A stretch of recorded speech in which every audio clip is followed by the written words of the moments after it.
সারা বছরের ইবাদতের সাথে আমি আরো নতুন নতুন কতগুলো ইবাদত রমজানে যোগ করেছি। কি? 1 মাসের পূর্ণ রোজা, 1 মাসের পূর্ণ 20 রাকাত তারাবি, 1 মাসের জন্য ইফতার, 1 মাসের জন্য সাহারি। এই 4টা ইবাদত, ইফতারও ইবাদত, সাহারিও ইবাদত। সাহারি বুঝুন তো না, রাত্রির খাবার। এরপরে রোজাটাও ইবাদত, এরপরে 20 রাকাত তারাবিও ইবাদত। মাহে রমজান আমাদের সামনে, একদম মুখোমুখি। শাহরু রমাদান, রমজান মাস। এই রমজান মাসটাকে কদর করার কথা আমি বলতে চাই। এটাই আমার শেষ আহ্বান। কেউ যদি বুঝি আমরা আমার আখেরাতি মূল, আমার দুনিয়া সামান্য, তাহলে আমাদের উচিত মাহে রমজানের প্রস্তুতি নেওয়া, মাহে রমজানের প্রস্তুতি নেওয়া।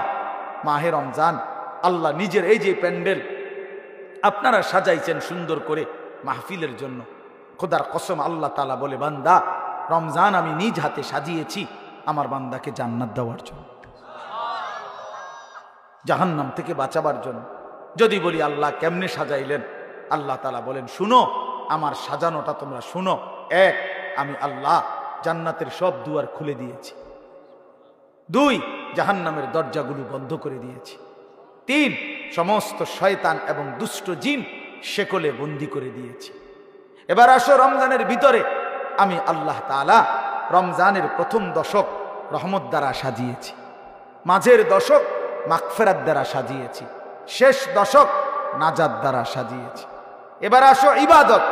সারা বছরের ইবাদতের সাথে আমি আরো নতুন নতুন কতগুলো ইবাদত রমজানে যোগ করেছি। কি? 1 মাসের পূর্ণ রোজা, 1 মাসের পূর্ণ 20 রাকাত তারাবি, 1 মাসের জন্য ইফতার, 1 মাসের জন্য সাহারি। এই 4টা ইবাদত, ইফতারও ইবাদত, সাহারিও ইবাদত। সাহারি বুঝুন তো না, রাত্রির খাবার। এরপরে রোজাটাও ইবাদত, এরপরে 20 রাকাত তারাবিও ইবাদত। আল্লাহ বলেন এরপরে শেষ দশক, শেষের 10 দিন এতেকাফ, মসজিদের এতেকাফ আমি এর দ্বারা সাজিয়েছি। শেষ দশকের বেজর রাত্রিগুলো আমি আল্লাহ তাআলা সবে কদরের দ্বারা সাজিয়েছি। সুবহানাল্লাহ। এরপরে আল্লাহ বলেন নেকির হিসাব, নেকির হিসাব হইল একটা নফল একটা ফরজের সমান, একটা ফরজ 70টা ফরজের সমান। একজন রোজাদারকে ইফতার করাইলে 3টা পুরস্কার, গুনাহ মাফ, জাহান্নাম থেকে মুক্তি, রোজাদারের সমপরিমাণ নেকি।